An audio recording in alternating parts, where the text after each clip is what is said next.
I don't know why a lot of people want so much attention on themselves. I mean, I get it. People like the attention that they get from other people just because they want to show something that they're what they're made of or what. But before you become who you want to be or you want to be a successful person in whatever you do, be it in sports, in business, and just conquering life itself, you need to do something that is not being done in front of other people. And this is about becoming a ghost, forgetting attention, and growing in private.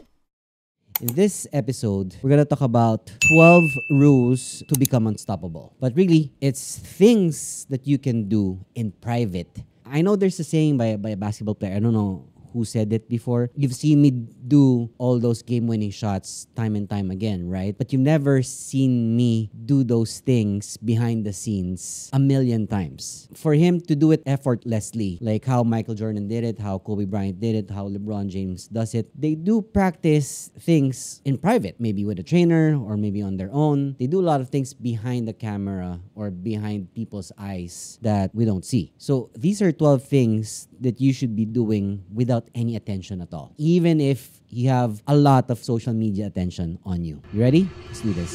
Okay, first thing I would say that you need to do, and this has helped me a lot tremendously, especially during the pandemic. When the pandemic hit and there was nothing to do, I had this pile of books. And what I would tell you is that every day I would read, I started reading just one page, and then I started reading 2 pages. I got bored.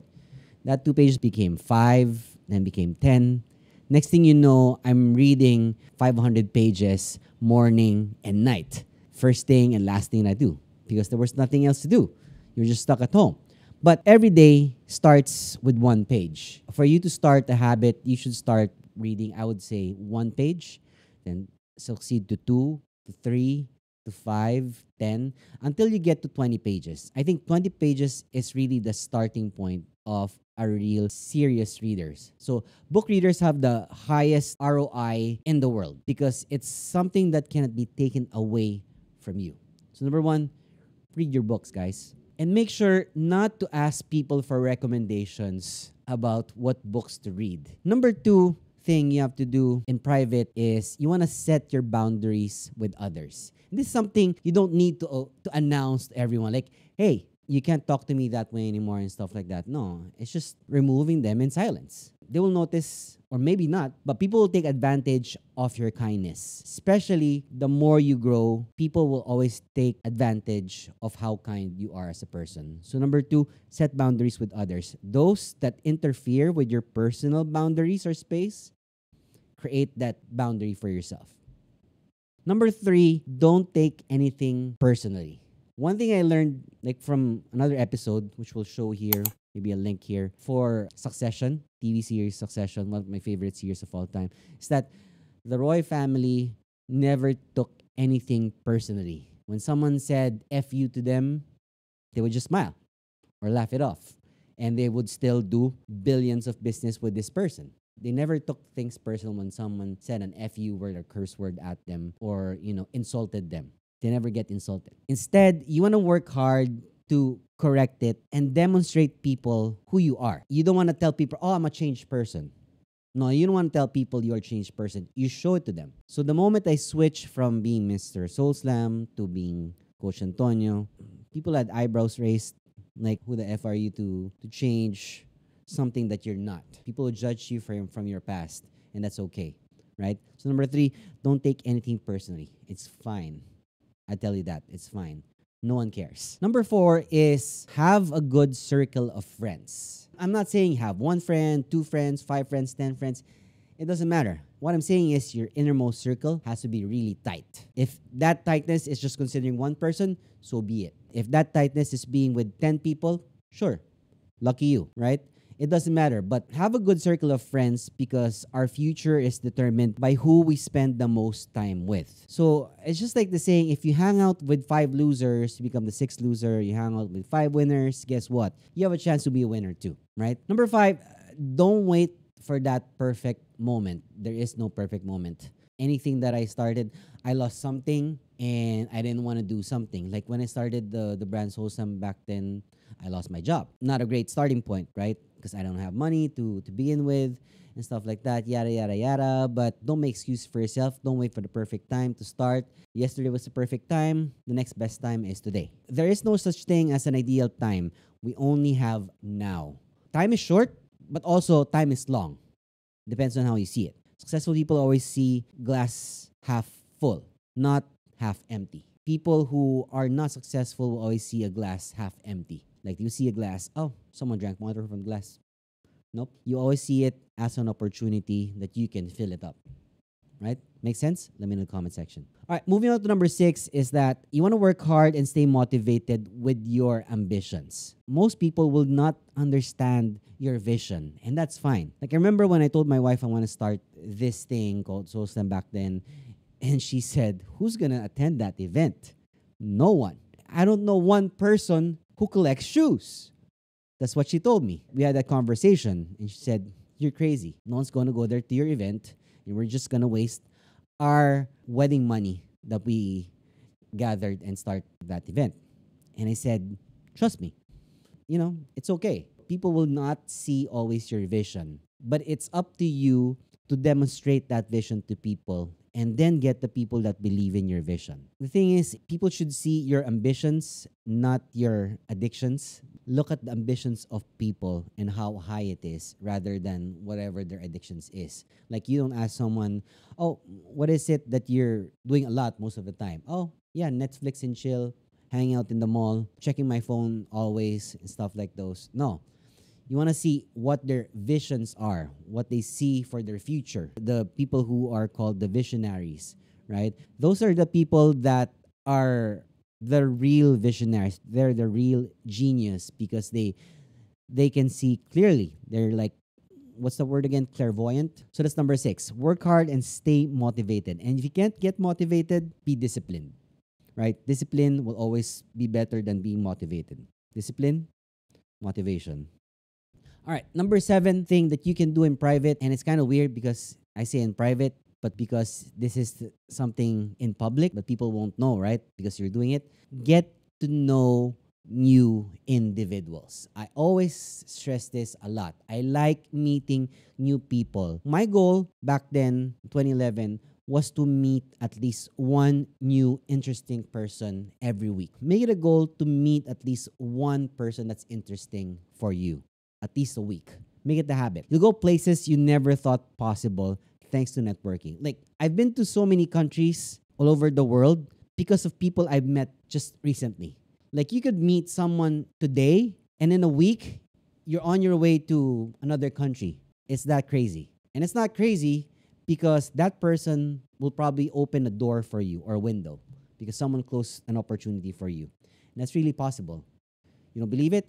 Let me know in the comment section if you don't.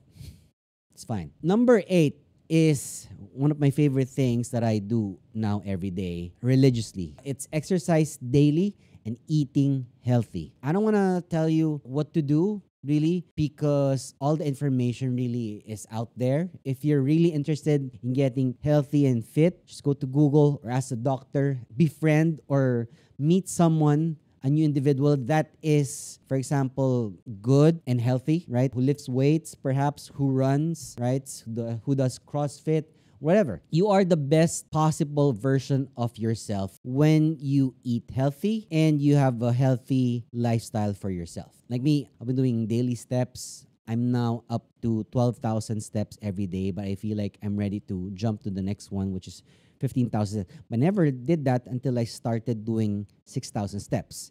And accidentally one day, I didn't realize I was talking to someone on the phone and I did 18,000 steps while on a Zoom call, walking around in my neighborhood, right? And it's something I didn't realize. Another thing I didn't realize is that when I went to a new gym, my curls or whatever it is, and I said, damn, this weight's too heavy, right? 20 pounds? I could lift this easily. But then 6 months after, the gym owner tells me, hey, you know what? You're lifting 35 kilos. I thought it was 35 pounds. Turns out it's 35 kilos, right? So sometimes we set limits to ourselves that we don't even realize. We're bound actually to just do 40% of our capability. That's a normal person. Let's say you can do 100 pull-ups. You only want to do 40. So we want to push over that limit, that 40%, and make small incremental steps every day. And that's how you get healthy, you get better at something every day. That 1%.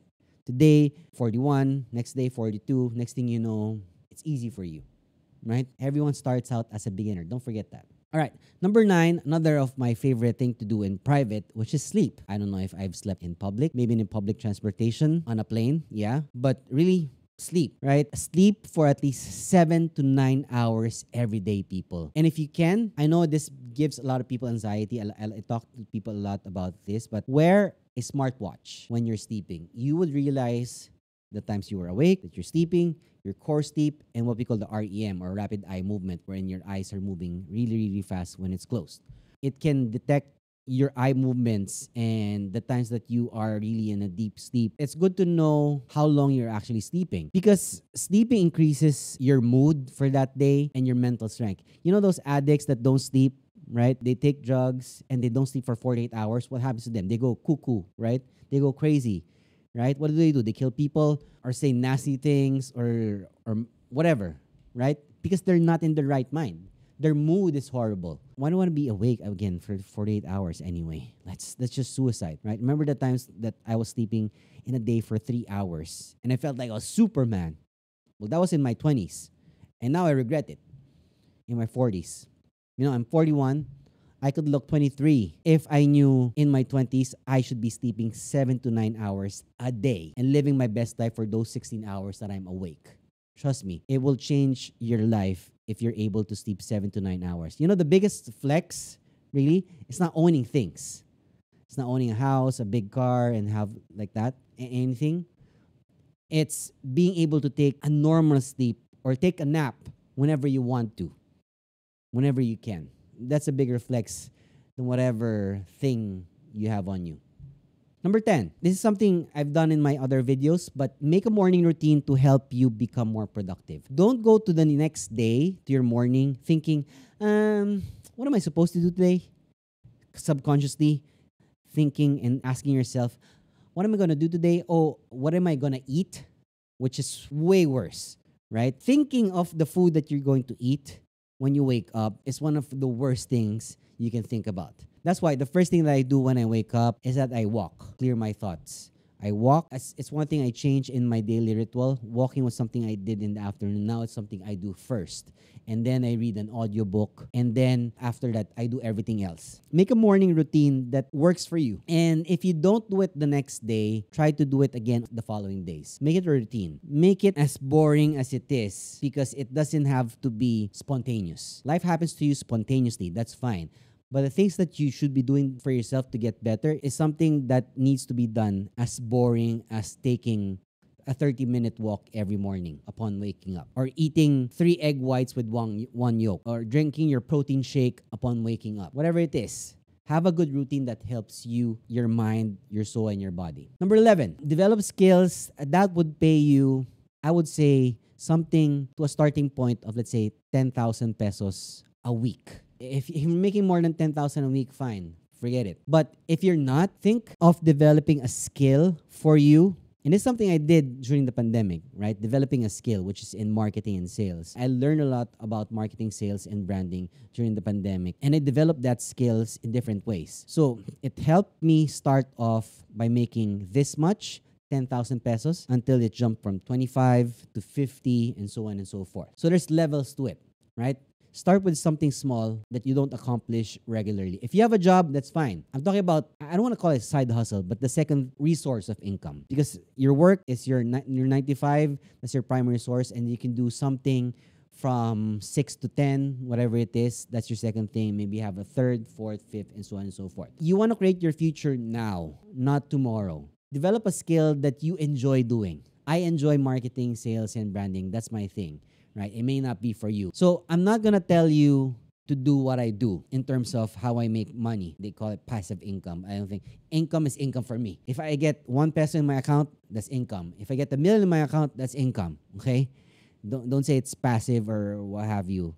Right? For you to make money every week, you have to develop a skill that you can run in what we call perpetual motion. So it's continuous. You're making money all the time. You want to create your future now. How?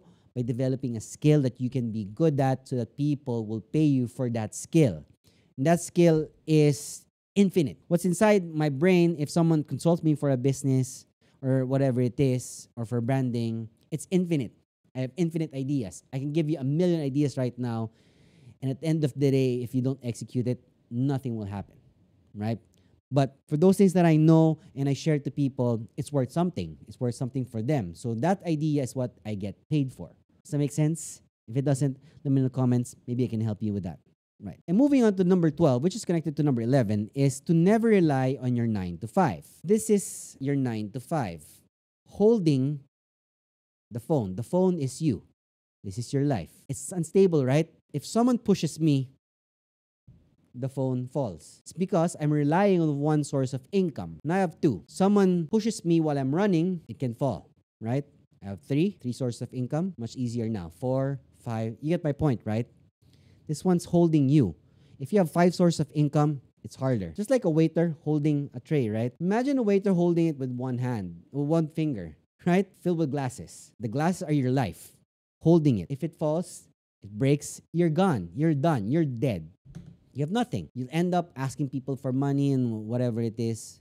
So you're gone. You're a goner. You're useless. So you want to have as many sources of income as possible and have it run in perpetual motion as long as you can. Because if you will rely on your source of income, which is your job, you will do it for the rest of your life. And you don't want to do that. So begin by developing 5 or more income streams. I mean, if you have 1, go with 2. I know it will create anxiety for you thinking of 5. Just think of another one. Second income stream. If you don't have 1, think of 1 first. And then when it's steady enough, go to the next one and to the next and to the next and to the next. That's how it is. You make your money work for you after that. So that's number 12. Never rely on just your 9 to 5. So that's all I have for you today. If you think you found value in today's episode and you like this episode so much, don't forget to subscribe to the channel. Leave a comment in the comment section down below. And please like this video as well. And I'll see you again on the next episode. Peace.